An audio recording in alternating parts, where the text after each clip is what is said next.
بما ان بقى الكرنب البلدي بادئ اليومين دولت ان هو يودعنا، قلت بس لازم اللي انا انزل لكم بالفيديو ده عشان الناس اللي حابة تفرز الكرنب.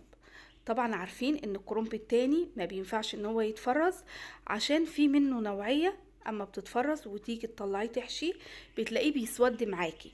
الناس اللي بتشتكي بتقول بعد ما بحشي المحشي بلاقيه بيسود معايا، مش عيب حاجة انتي عملتيها، لا ده بيكون عيب الكرنب، ان الكرنب ده ما بيكونش كرنب بلدي.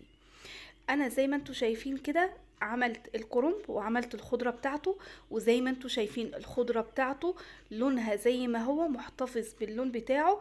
وهقول لكم على خطوة بسيطة جدا ان انتوا ازاي تجففوا الخضرة بتاعة المحشي او اي خضرة انتوا عايزين تجففوها بسرعة جدا.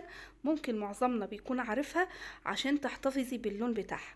وكمان عملت الصلصة بتاعة المحشي، يبقى عندنا الكرنب والخضرة والصلصة. طبعا مش عايزين اكتر من كده، حاجة سهلة اهيت. مجرد ان انتي لو عايزة تحشي هتطلعي الكرنب يفك، وعندك الخضرة ما بتفكش بتطلعيها بتحطيها على طول، وعندنا الصلصة بتاعتنا. يلا بينا ندخل ونشوف الفيديو. بس قبل ما نشوف الفيديو نسمي الله ونصلي على اشرف المرسلين سيدنا محمد صلى الله عليه وسلم. يلا بينا نشوف عملنا ايه. اول حاجة انا عندي الكرنبايه الكبيره دي انا جايباها ب20 جنيه، والصغيره ب10 جنيه. شوفي انتي حابه تجيبي ايه. عايزه اقولك ان في كرنب دلوقتي مش بلدي، يعني خدي بالك اسالي الكرنب اللي انتي بتشتريه ده بلدي ولا لا، لان في ناس بتبيع كرنب بلدي وفي ناس بتبيع الكرنب اللي هو التاني المصري.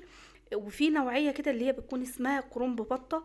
الكرنب ده اللي انا بقولك عليه ده اللي بيسود، ده اللي بتيجي بتحشيه لو بيتيه في التلاجة مش الفريزر كمان، بتيجي ان انتي تسويه بتلاقيه بيسود معاكي. فانتي وانتي بتجيبي الكرنب اتأكدي ان هو كرنب بلدي مش كرنب مصري او اي نوعية تانية، لان اي نوعية تانية مش بتتفرز، بتتجاب ان هي بتتحشى على طول. انا جبت الكرنب زي ما انتوا شايفين. اول حاجة هعملها هحط حلة على النار. الحلة دي عشان ألمونيا حطيت ذرة بسيطة خالص من ملح الليمون، بس هي ما ظهرتش في الفيديو، حتى كانت باينة من المية تحت ان فيها حاجة. كنت انا حاطة ذرة من ملح الليمون. طب انا حطيت ملح الليمون ليه؟ عشان يحافظ على الحلة معايا، لان الحلة ألمونيا، لو انا سبت المية تغلي فيها هلاقيها تزرق معايا او لونها هيغير معايا. وحطيت كمان معلقة من السكر او نص معلقة كده من السكر عشان الكرنب ما يجلدش معايا.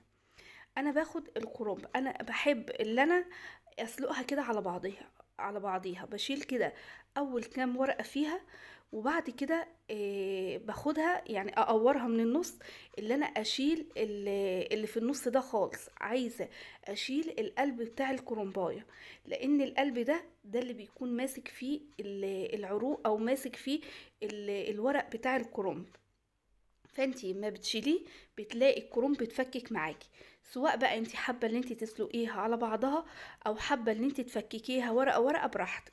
طيب مثلا انا بحب ان انا افككه ورقه ورقه واسلقها كده ورقه ورقه. فكيها، ولو لقيتي الورق كده متماسك معاكي في النص خلاص سيبيها لغايه كده واسلقيها على بعضها. بس يستحسن ان انتي تسلقيها على بعضها تلاقيها بتتفك معاكي بكل سهوله. زي ما انتوا شايفين انا قورتها وشلت القلب بتاعها زي ما انتوا شايفين ووصلت للاخر. ده المطلوب، اللي انا بشيل القلب ده بيخلي الكرنبايه مجرد ان هي تلمس الميه هتلاقيها اتفككت من بعضها على طول. دي كرنبايه صغيره، انا زي ما قلت لكم انا عملت هعمل لكم واحده كبيره وواحده صغيره. بشيل اول كام ورقه كده من الكرنب، وبعد كده بقورها. عايزه اقول لكم على حاجه، الكرنب وانتوا بتشتروه اوعوا تشتروا الكرنبايه اللي هي بيكون لونها ابيض فاتح او ابيض فاقع. اللي بيكون لونها ابيض خالص دي مش بتكون بتاعه المحشي، دي لا اما بتاعه مخلل او بتاعه السلطه. حتى لو انتوا تلاحظوا بيكون حاطط كرنب كده على جنب، بيقولك ان الكرنب ده للمخلل، بيكون معظمه متكسر. هتلاقي لونه بيكون ابيض لانه مش بيستحمل. انتي حتى لو جايباها ورقتها سليمة هتيجي ان انتي تعمليها هتلاقي كام ورقة كده من بره سلام، وهتيجي من جوه هتلاقي قلبها مجعد. ده اللي هو بيكون الورق الابيض. اما يكون الكرنباية ورقها ابيض زيادة عن اللزوم اوعي تجيبيها للمحشي هتخسريها. هنا المية اول ما بدأت تغلي هسقط الكرنباية فيها. انا بحطها بالعكس زي ما انتوا شايفين. اول ما تاخد غلوة هقوم قلباها على الجهة التانية، بس اتأكد بس ان هي غلت، لان العيدان بتكون سميكة شوية عن الورق. بعد ما بتغلي بقلبها بالراحة زي ما انتوا شايفين. انا بقلبها بالراحة، وخدي بالك وانتي بتقلبيها عشان المية ما تطرطش عليكي وتبهدلك. زي ما انت شايفة انا قلبتها اهوت. هتاخد برضو غلوة، يعني مش شرط غلوة، مجرد بس ما الاقي تحت دبل معايا هبدأ بقى اللي انا اطلع. مجرد اما امسك الورقة هلاقيها اتفككت معايا على طول. المية السخنة بتفكك معايا الورق بسرعة. لو انت حابة ان انت تعملي الورقة بورقتها، ممكن ان انت تحطي عليها مية سخنة وبعد كده تفكيها من بعضها وبعد كده تسلقيها لو انت حابة. عايزه اقولك على حاجه كمان، الكرنبايه ما بتتغسلش وهي لسه نيه، يعني قبل السليق ما ينفعش ان انتي تغسليها. ليه؟ لانها بتكون ناشفه، هتيجي تغسليها هتلاقي الورق بتاعها اتكسر معاكي. انا هنا بغسل الورق بعد ما بسلقه، باخد ورقايه ورقايه زي ما انتوا شايفين كده، بنزلها تحت الميه وبغسلها. يعني انا بعد ما طلعت الورق حطيته في الطبق، هاخده هسيب عليه الميه، وبعد كده بمسك ورقه ورقه بغسلها وبحطها في المصفى. ما ينفعش ان انا اقول انا استكفيت بالسلق وهي كده اتغسلت في المية وكده خلاص. لا، لازم تمسكي ورقة ورقة اللي انت تغسليها وتضمني ان هي نضفت معاكي. امال احنا بنعمل الحاجة في بيتنا ليه؟ عشان نكون ضامنين النظافة بتاعتها.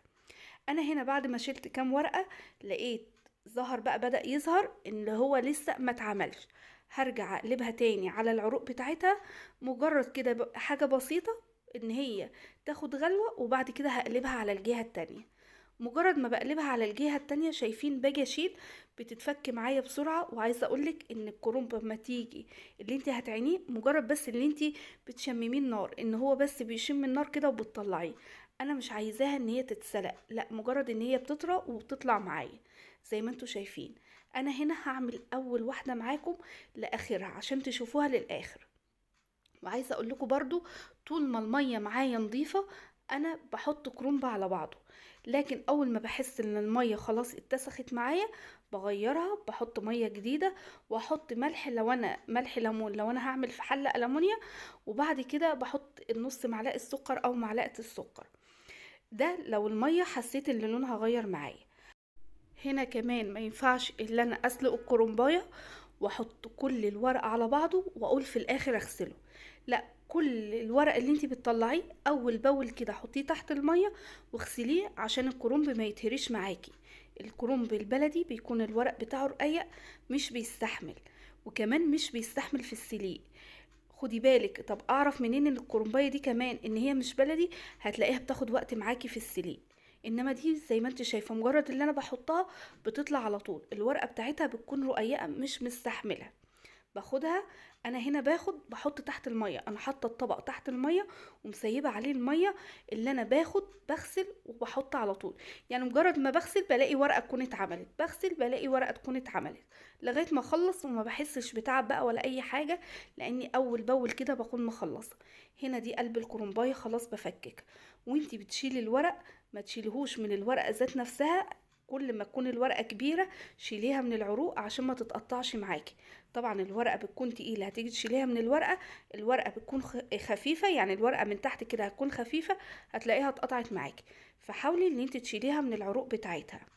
هنا خلاص بعد ما خلصت اول كرنبايه، لو انتم ملاحظين الحله زي الفل اهي، لونها مغيرش معايا. هنا انا حطيت واحده صغيره. هعمل بقى بقيه الكميه نفس الطريقه. هنا بعد ما خلصت عملت ايه؟ باخد بقى الكرنب انا غسلته وحطيته في المصفى ان هو يتصفى معايا. شوفي بقى التقطيعه اللي انت عايزاها. انا هنا هعمل لك 3 طرق، يعني اللي هي اول واحده اللي انا بحط 3 فوق بعضيها، ودي اللي انا بحبها، اللي انا بعمل رولات كده من الورق. بعد ما بشيل العروق بتاعتها بلفها كده رول، وبعد كده بقطعها بالحجم اللي انا عايزاه، وبرصها كده في الاطباق زي ما هي كده. وقت ما باجي بحشي باخد الورقة بفردها وبقطعها على الحجم اللي انا عايزاه. كده بيكون احسن واسهل. زي ما انت شايفة بشيل بس الطروف بتاعتها، وبعد كده بقى قطعيها بالحجم اللي انت عايزاه. شوفي حجم الصوبع انت عايزاه قد ايه واعمليه. الطول بقى بتاع الورقة انا بحدده وقت ما باجي بحشي، بس بسيب الورقة زي ما هي كده، برصها في قلب الاطباق ان هي تكون جاهزة معايا. دي اول واحدة عملتها ب3. طب انا مش حابة ان انا اعملها ب3، او الكرنب عندي كله مش سوا بعضه، ممكن لو لقيتي 2 قد بعض ممكن تعمليهم زي ما انت شايفة كده. طب ما لقيتش 2 قد بعض والورق كله مختلف، ممكن ورقة واحدة وتعمليها. انا عملت ب3 وعملت ب2 وعملت بواحدة. وشوفي اللي انت حابة تعمليه اعمليه، او شوفي القطعية اللي انت بتحبي تعمليها اعمليها، مش شرط القطعية بتاعتي. اهم حاجة سليق الكرنب وخلاص. هنا زي ما انت شايفة انا لفيته وبشيل بس اول جزء كده لانه مش بيكون له اي لازمة، وبعد كده بقطعه، وفي نفس الوقت باخده برضو بحطه في مصفى ان هو يتصفى معايا. انا هخلص الكمية كلها على نفس النظام لغاية ما اخلص. هنا دي خلاص عملتها الاتنين، هجيب بقى الواحدة اللي انا هعملها دي اخر واحدة هعملها معاكم، وانا بقى هخلص الكمية وهرجع لكم. باخدها زي ما انتوا شايفين بلفها. انا على فكرة انا بحب ان انا اعملها ورقة واحدة بس، بتكون احسن واسهل كمان. في الرص احسن ما بتبقى عالية كذا واحدة. زي ما انتوا شايفين كده خلاص اهي، والورقة معايا متماسكة رغم ان هي كبيرة. دي اللي هي الكرنباية اللي كانت كبيرة. انا هنا كمان غسلت الخضرة، كنت جايبة شبت وبقدونس وكزبرة، كنت جايبة ب20 جنيه. قلت كل مرة اجيب شوية كده واعملهم. انا بحب الخضرة بتاعت المحشي بحبها ان هي تكون طازة، بس ده ما يمنعش ان انا يكون عندي احتياطي في قلب الفريزر خضرة، لان في الصيف الخضرة بتكون قليلة جدا وغالية زيادة عن اللزوم. يعني الرابطة اللي انت بتجيبيها ب2 جنيه نصها بيتباع ب3 جنيه ونص، يعني بيتباع التلاتة ب10. يعني قيمة واحدة بيكونوا ممكن مجزئينها على 3. طب على ايه؟ وقت ما بلاقي الخضرة كده ممكن اطلع من الفريزر عندي، وساعات ما بلاقيهاش موجودة كمان. فانتي احسن حاجة اللي انتي تجيبيها وتكون موجودة عندك. والله قدرت تجيبي طازة جبتي، ما قدرتيش هي موجودة عندك ايه هتطلعيها. طيب الخضرة اهم حاجة اللي انتي تغسليها قبل القطع، يعني قبل ما تقطعيها. ما ينفعش ان انتي تقطعيها وبعد كده تغسليها، هتفقدي القيمة الغذائية بتاعتها. انا هنا غسلتها وبعد كده قطعتها. طيب انا عايزة ان هي تتسرع، يعني انا لو قطعتها وجيت ان انا حطيتها قدام مروحة فترة هلاقيها تصفر معايا. طب اعمل ايه؟ جبت عندي قماشة او فوطة كده كبيرة اللي انا مخصصاها للخضار. جبت الخضرة بعد ما قطعتها، طبعا كان لسه فيها نسبة مية، قمت حطها في قلب منها وربطها كويس جدا، وحطيتها في قلب العصارة بتاعت الغسالة. طبعا العصارة انا غسلاها، حطيتها مجرد ان هي اخدت لفة كده ان هي اتعصرت، طلعت كل المية اللي فيها وجففتها، وبقت معايا كأني سايباها ليلة قدام المروحة.